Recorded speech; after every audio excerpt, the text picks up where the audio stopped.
It's now June 2019, and you've seen the exercises on the right balance core 360. Today I'm going to show you right balance core optimization. Core optimization just sets you square in all regions, creates absolutely total symmetry. We've tested 67 subjects on this thus far, and every one of them has made the changes. The exercise will take 3 minutes. They are short isometric exercises. There are 4 exercises, as you'll see here, that we're going to go through.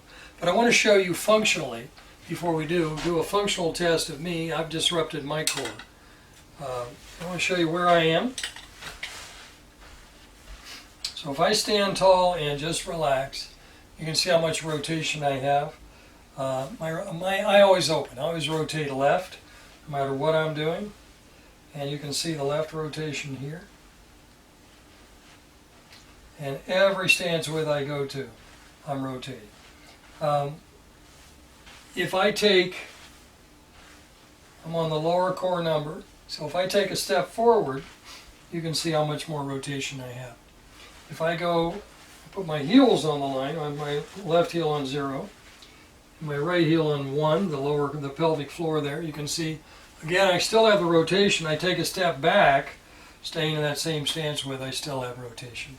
So no matter where I go here, no matter what my stride, I'm going to be creating drag on the left side because of the rotation. The other thing I want you to notice is, and this is a significant factor, this is one of my first observations. We've talked about the right shoulder, left shoulder being down. You can see how much my right shoulder's down here. And if I look at my hips, if I put my thumbs on my hips, ideally you can see this, my right hip is higher. So right shoulder's down, right hip is higher. When we first made this observation several months ago, my belief was, well, if the right shoulder down, left hip's going to be higher. Majority of players we see, I'd say 95%, whatever shoulder's down, same hip is up. So no matter what you're doing, whether you're walking, whether you're playing golf, basketball, no matter what your sport or just wanting balance, if the spine doesn't have perpendicular insertion into the pelvis, which mine does not right now, and anyone with this configuration would not. If I'm working rotationally, I'm going to be grinding gears. If I'm walking, I'm listing to one side.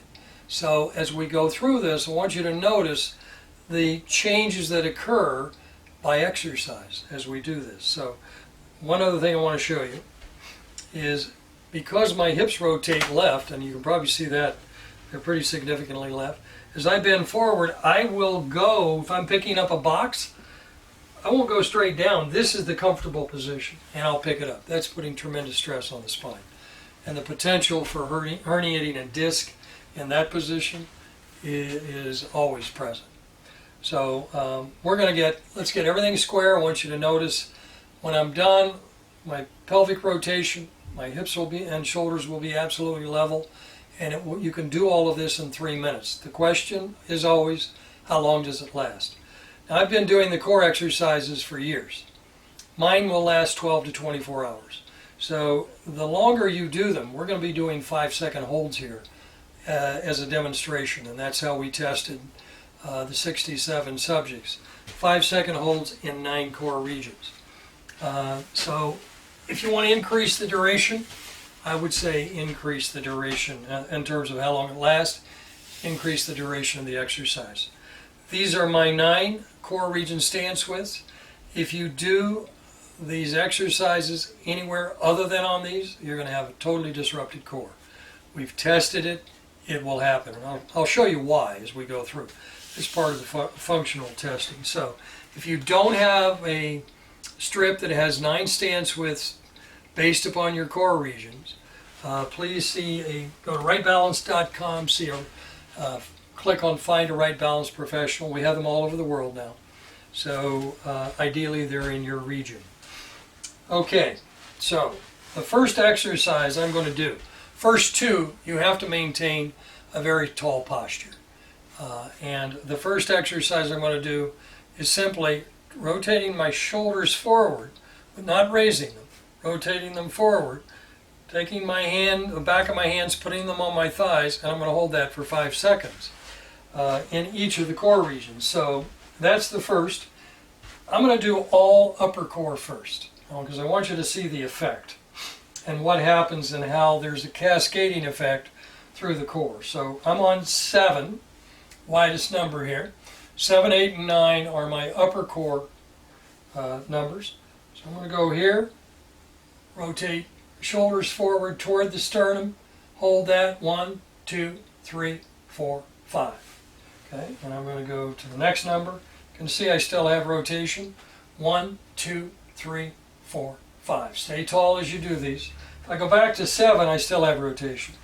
If I go to 9, which is the neck, still have rotation. Now I'm going to do 8, also in the upper core. 1, 2, 3, 4, 5. And you'll notice how square I am. I'm square on 8, I'm square on 9, and I'm square on 7. I'm just going to hold this for a second so you can watch. Square, that was 7, this is 9, this is 8. Now, right balance professionals will show you. If you want to see it, experience it, try what I'm about to show you. Now I'm going to go to midcore. I'm square on all the upper core. So I go to midcore, relax, 1, 2, 3, 4, 5. Now I am rotated on midcore. Not only am I rotated on midcore, but I go to 7, I'm back to rotation. These are the ones I just finished. So you have to do them by a core region at a time. This is 9.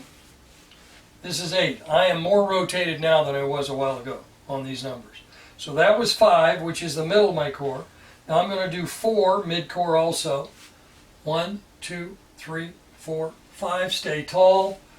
And 6. Also mid-core. 1, 2, 3, 4, 5. Now, when I go back to 7, I'm corrected again, because I've done the group of 3. You have to do these in groups of 3. This is 9, upper core also. This is 8, upper core also. And this is 6, upper core. Now I'm going to step to a low core stance width, and immediately my hips will rotate. And they'll rotate here as well. That was 1, low core. Now I go back to mid core. Stand tall, you can see how square I am. Upper core, I've completed all 3 stance widths in both of these core regions. Now you're seeing the relationship. This is low core again, that's number 1. Now this, I'm an upper core, I'm square, and I'm at 5, which is mid-core. I'll be square because I've done the upper and mid-core stance widths. Now I'm going to do the lower core stance width, and you can predict, I'm on 1. I do 1 lower core stance width, you're going to see a cascade effect again. I'm disrupting the entire core until after I've done all 3 in the lower core. So shoulders rolled forward, 1, 2, 3, 4, 5. That's 1 lower core, and I'm relaxing, and here I go to upper core, and again. You can see it actually disrupts more. I'm more rotated than I was when I started. So once I just finished on 1, this is mid-core, so I am disrupted everywhere. This is why you have to do all 9 stance widths. If you don't, you'll be disrupting your core. This is number 2. That was number 1 I just did. Just above, just between the navel and the pelvic floor. Shoulders rolled forward. 1, 2, 3. Let's try 5. 4, 5, and number 3. This is the just below the navel. 1, 2, 3, 4, 5. Now, as you'll see, I am absolutely square everywhere. This is the horizontal plane on the front of the core. Horizontal plane on the front of the core. Anterior, axial, or transverse plane. For those of you watching who understand that. And I am, no matter where I go, I don't even have to stand on one of the numbers because I have covered the entire front of the core. Now, the next exercise is the horizontal plane on the back of the core. Posterior, axial, or transverse plane. So I'm going to stay tall, just so you can see from the front first. I'm going to rotate, let me get on a number here so I'm able to show you as I go through.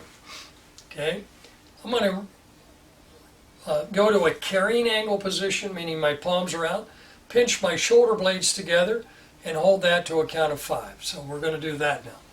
This is the horizontal plane back of the core, posterior axial plane. So the first one I was just doing, 1, 2, 3, 4, 5. Now the interesting thing here is you can see the rotation immediately. I rotate everywhere on every one of these numbers. I have balanced the core on the front of the plane, on the horizontal plane on the front, but not the, you know, I really have a lot of rotation here. A good bit of rotation. However, when I add knee flex, look where my hips go. I go right to square. That's the front of the core. Now you're seeing the disruption on the back. So I can go anywhere in here. I'll go even between numbers and add knee flex, and I'm good. As soon as I stand tall, it rotates. So adding knee flex is a measure of the horizontal plane on the front. Standing tall, because I've disrupted it, is the back. So that was 7. I'm going to go to 8. Also, these are upper core positions. And stay tall, pinch shoulder blades together. 1, 2, 3, 4, 5, and 9, which is at the neck. 1, 2, 3, 4, 5. Now, you'll see I'm absolutely square. Square in both positions. That was 9. This is upper core also. 7. These are the 3 stance widths. I've done the 3 stance widths of the upper core, and they're square everywhere. Now I'm going to go to midcore number, and you'll see immediately I rotate, add knee flex, and I come back to square.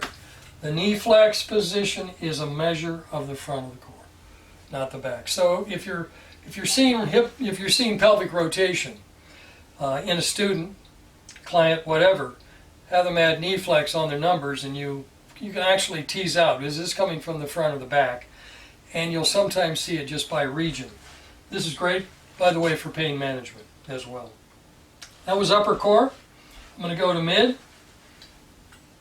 1, 2, 3, 4, 5, and again I'm rotated, and I will be rotated. I just did the upper core. I'm rotated there in the upper core. Once I finish all the mid core, I'll be square, mid, and upper core numbers. So next mid core number. 1, 2, 3, 4, 5, and 6 is the last one. That was 4. 1, 2, 3, 4, 5. I'm square on 6. I'll be square on upper, but this is a lower core number. I go to an upper and I square up, because upper and mid core stance widths will now be square from both adding down knee flex as well as just standing. Here's another upper core number. Here's a mid core number, stance width, and here's another upper core stance width right here. I'm going to go to a lower core stance width, and immediately I feel the rotation. So I'm going to finish off now with the lower core. 1, 2, 3, 4, 5, and you can see, if you don't have somebody talking at you, how quickly this goes. 1, 2, 3, 4, 5. You do not want to add back extension, back bend, or you don't want to add any forward flexion in these 2 exercises.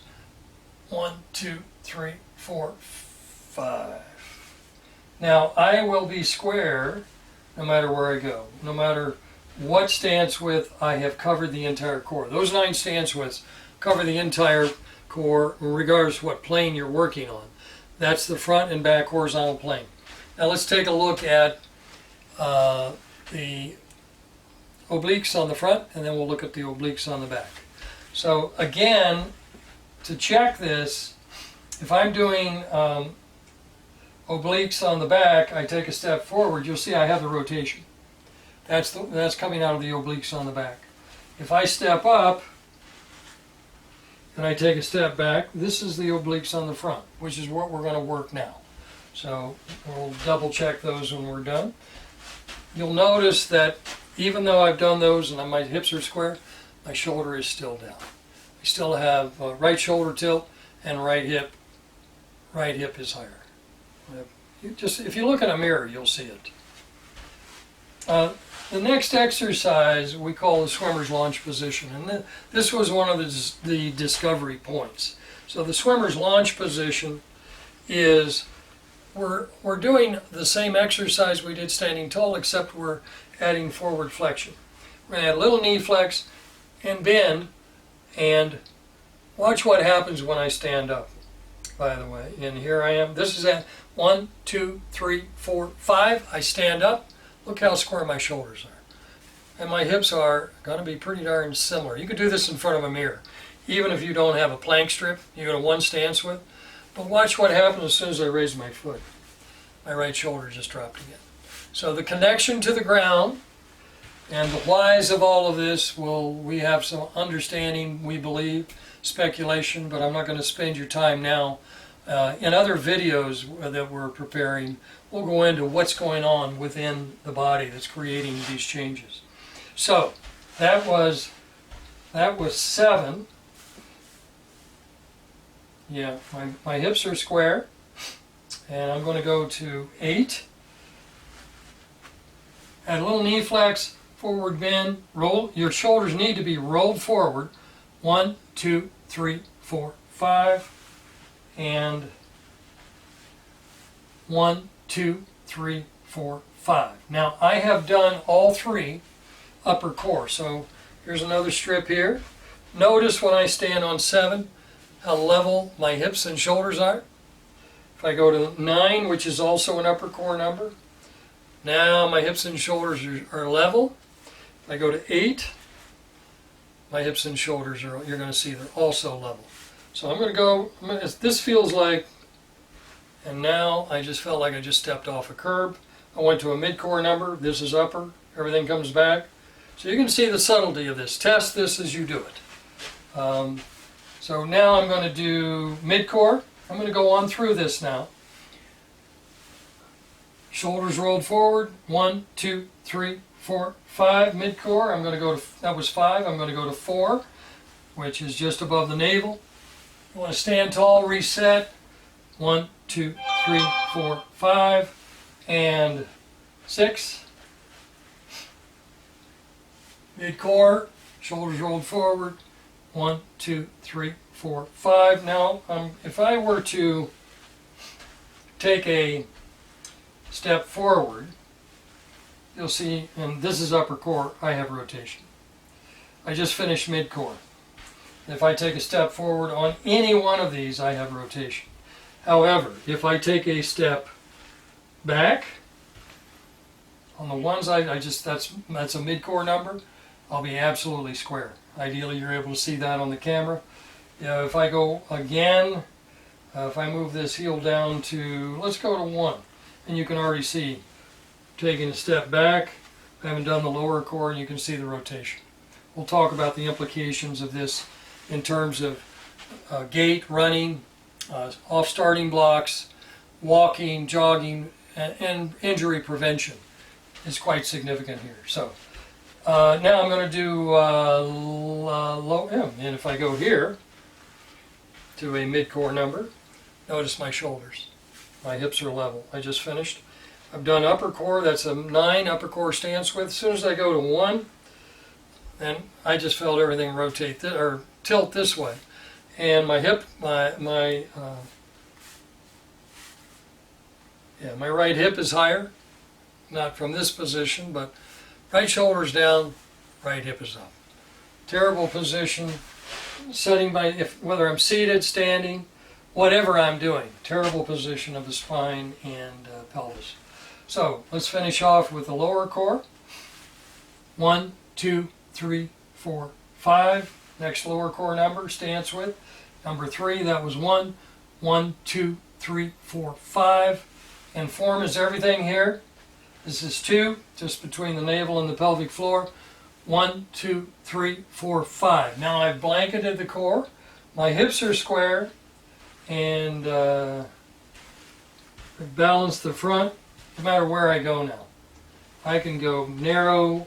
Doesn't matter. I don't have to be on one of these numbers. You'll see how square I stay. However, If I take a step forward, I still have that rotation. So if you're doing lunges, no matter what you're doing, you want to be balanced. You want the shoulders and the hips to be level, and you want to be balanced in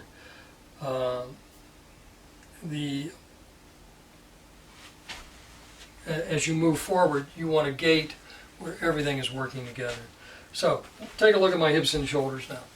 No matter where I go, they're going to be level because I've done all of those numbers in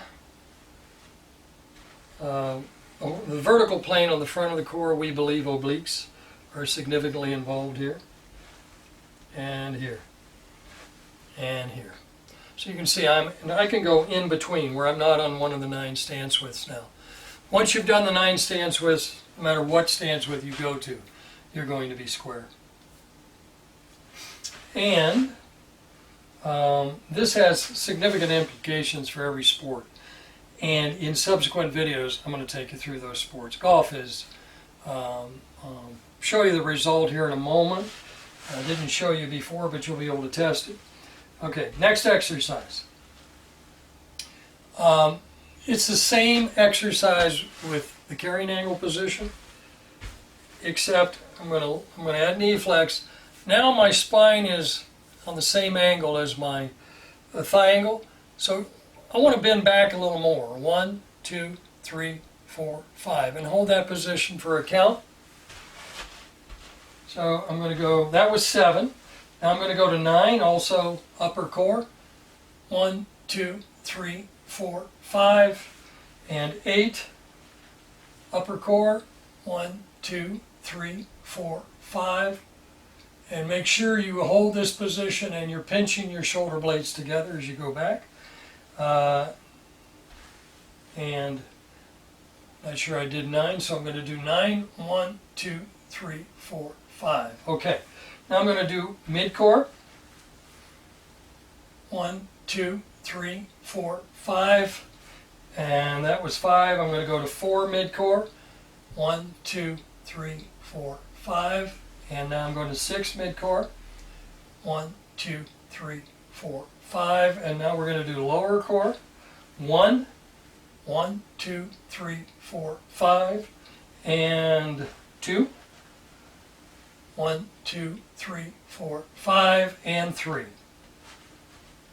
1, 2, 3, 4, 5. Now, with all of that done, I take a step. I can take a big step. You notice how square I am. I'm square both ways. I have freedom of motion in all directions. Freedom of motion in all directions. And you'll notice that no matter how I stand here, my hips are level and my shoulders are level. The functional testing I wanted you to see, if you didn't do that, you go through the entire process. It'll take you 3 minutes. Talking with Dr. Giambetti and breathing, we've talked about breathing being so very important. Rather than the 5 count, if you have a breath that takes 5 seconds, 4 seconds, you could do each of these. And the breathing would be, if you're doing the breathing, whatever you're doing, inhale through your nose, exhale through your mouth, and each one of these would be a long breath, a deep diaphragmatic breath. If you have a shallow breath, it's not going to work. And we have some audios that will teach you deep diaphragmatic breathing. Now, last thing I want to show you, I'm in my garage, I want to pick up a box, everything is going to be square. I'm going to have a well-protected spine.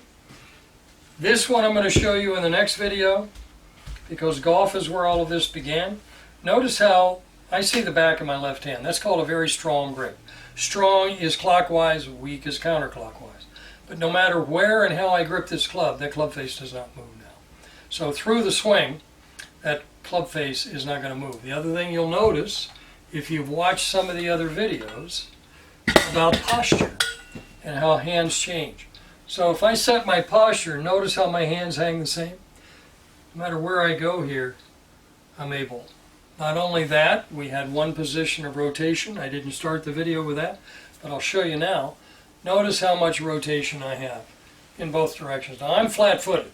I'm not moving. You'll notice your connection to the floor or ground is going to be, you're going to feel a big difference. So as I change posture here, this is where I would have been in my posture. And there was only one posture I could have played from. But you'll notice that I have freedom of motion. Not only that, as I go deeper, I have freedom of motion. I have motion I couldn't have had before. Right balance, core optimization. So if you are interested in pursuing this for your own exercise, for your own body health and performance, it is optimization for performance no matter what you're doing, whether you're grocery shopping or on the golf course or on a playing field. Your freedom of motion in every direction, from vertical to lateral, rotational, all of these are going to be significantly greater.